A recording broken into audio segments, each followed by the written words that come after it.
Good morning students.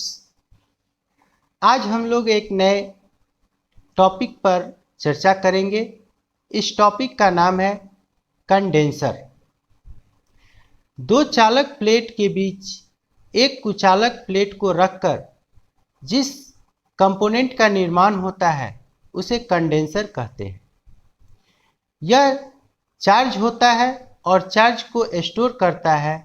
Charge को store करने की गुण के कारण इसका नाम कैपेसिटर है और कंडेंसर आजकल कैपेसिटर के नाम से प्रचलित है। इसको मापने का इकाई फैराड है, जिसे F से सूचित किया जाता है। फैराड एक बड़ी इकाई है। इससे छोटी इकाई को माइक्रोफैराड, नैनोफैराड और पिकोफैराड कहते हैं। माइक्रोफैराड का मान 10⁻⁻⁶, नैनोफैराड का मान 10⁻⁻⁹, पिकोफैराड का मान 10⁻⁻12 फैराड होता है। फैराड किसे कहते हैं? एक फैराड क्या है? यदि किसी कैपेसिटर में 1 वोल्ट का सप्लाई दिया जाता है और कैपेसिटर में 1 कूलम्ब चार्ज उत्पन्न होता है तो वहां कैपेसिटी, कंडेंसर की कैपेसिटी 1 माइक्रोफैराड होती है। अर्थात एक farad equal 1 coulomb by 1 volt. Capacitor charge होता है और चार्ज को स्टोर करता है।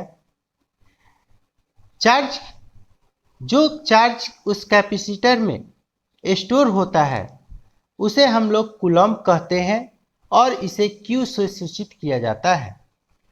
Q equal C into V होता है। अर्थात हम लोग यह कह सकते हैं कि कैपेसिटर का मान जितना ही ज़्यादा होगा उसमें चार्ज को स्टोर करने की क्षमता उतने ही ज़्यादा होगा, तथा कैपेसिटर का मान कम होने पर उसमें उत्पन्न चार्ज करने की क्षमता काफ़ी कम होगा। कैपेसिटर चार्ज को अपने पास स्टोर रखता है और यदि हम लोग 1 माइक्रोफैराड 350 वोल्ट से ऊपर का कंडेंसर का यूज करते हैं तो इसमें यह पाते हैं कि यदि उस कैपेसिटर को सप्लाई से जोड़ कर और अलग कर लेते हैं तो उसमें चार्ज इकट्ठा हो जाता है और उस कैपेसिटर में तब तक चार्ज उपस्थित रहता है जब तक कि उसके दोनों टर्मिनल को आपस में शॉर्ट नहीं किया जाए।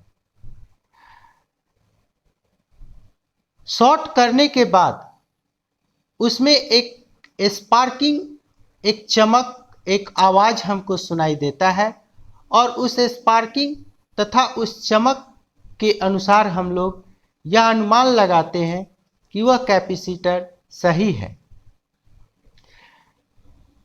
अगर चार्ज कैपेसिटर के दोनों टर्मिनल को हम लोग अपने हाथों से छूते हैं तो हम लोग को एक कड़ा झटका महसूस होता है और हमारे शरीर अनबैलेंस हो जाता है, जिससे हम एक बड़े दुर्घटना हमारे साथ घट सकता है। अर्थात हम ये कह सकते हैं कि चार्ज कैपेसिटर या तो वह सर्किट में लगा हो या सर्किट से बाहर हो, जब तक उसके टर्मिनल को डिस्चार्ज नहीं कर लेना चाहिए तब तक हमें उसके टर्मिनल को नहीं छूना चाहिए। कैपेसिटर के पास जो चार्ज इकट्ठा होता है उसे कूलम्ब कहते हैं।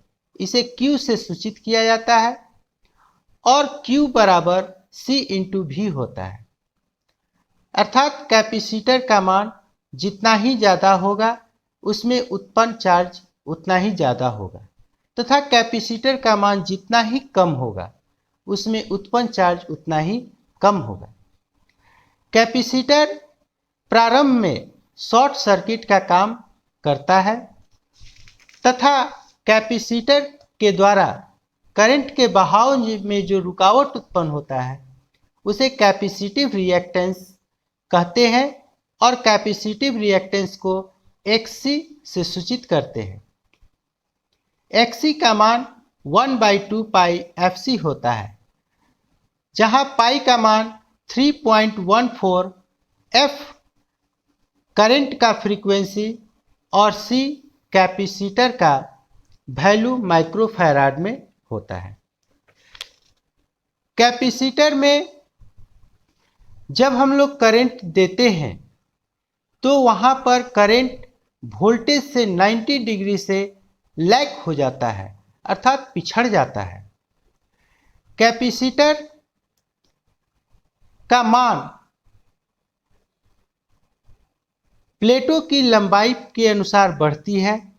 प्लेटों की मोटाई की संख्या बढ़ने पर उस कैपेसिटर का मान बढ़ता है तथा डाइलेक्ट्रिक का मोटाई बढ़ने पर उसका मान घटता है। शुरू में ही हम लोग ये पढ़ चुके हैं कि दो चालक प्लेट के बीच एक कुचालक को रखकर जिस कंपोनेंट का निर्माण होता है उसे कंडेंसर कहते हैं।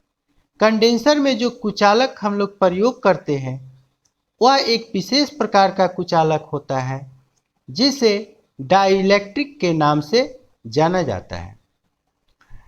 कैपेसिटर में क्षणिक करंट के प्रवाह होने के कारण उसमें एक इलेक्ट्रोस्टैटिक्स फील्ड के रूप में ऊर्जा एकत्र हो जाता है, जिसे E से सूचित किया जाता है और E बराबर 1/2 CV² होता है। इस फार्मूला की सहायता से हम लोग स्थिर वैद्युतिक क्रिया अर्थात इलेक्ट्रोस्टैटिक्स फील्ड के कारण जो EMF उत्पन्न होता है उस EMF का मान हम लोग ज्ञात कर सकते हैं।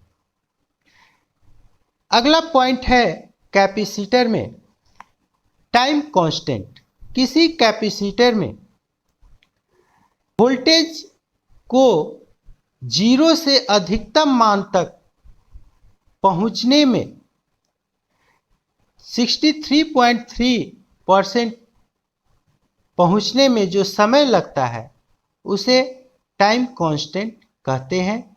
टाइम कांस्टेंट को T से सूचित किया जाता है। T = C/R होता है। कैपेसिटर AC और DC दोनों में रुकावट उत्पन्न करता है, लेकिन AC में उस रुकावट के मान को हम लोग काउंट कर सकते हैं, लेकिन DC में चूंकि कोई फ्रीक्वेंसी नहीं होता है इसलिए हम लोग को वहाँ इन्फिनिटी रेजिस्टेंस उत्पन्न होता है। इसलिए बोलचाल की भाषा में हम लोग कहते हैं कि कैपेसिटर AC करंट को पास करता है और DC करंट को रोकता है। लेकिन जब हम लोग कैपेसिटर से AC करंट गुजारते हैं तो उसका मान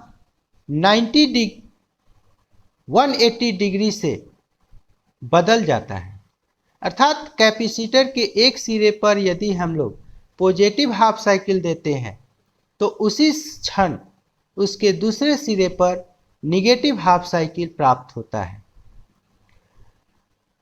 तो आज के क्लास में हम लोग बस इतना ही पढ़ेंगे। अगली क्लास में हम लोग कैपेसिटर्स के कनेक्शंस, टाइप्स ऑफ कैपेसिटर्स के बारे में पढ़ेंगे तथा कैपेसिटर का वैल्यू किस प्रकार ज्ञात किया जाता है इसके बारे में भी हम लोग चर्चा करेंगे। Thank you.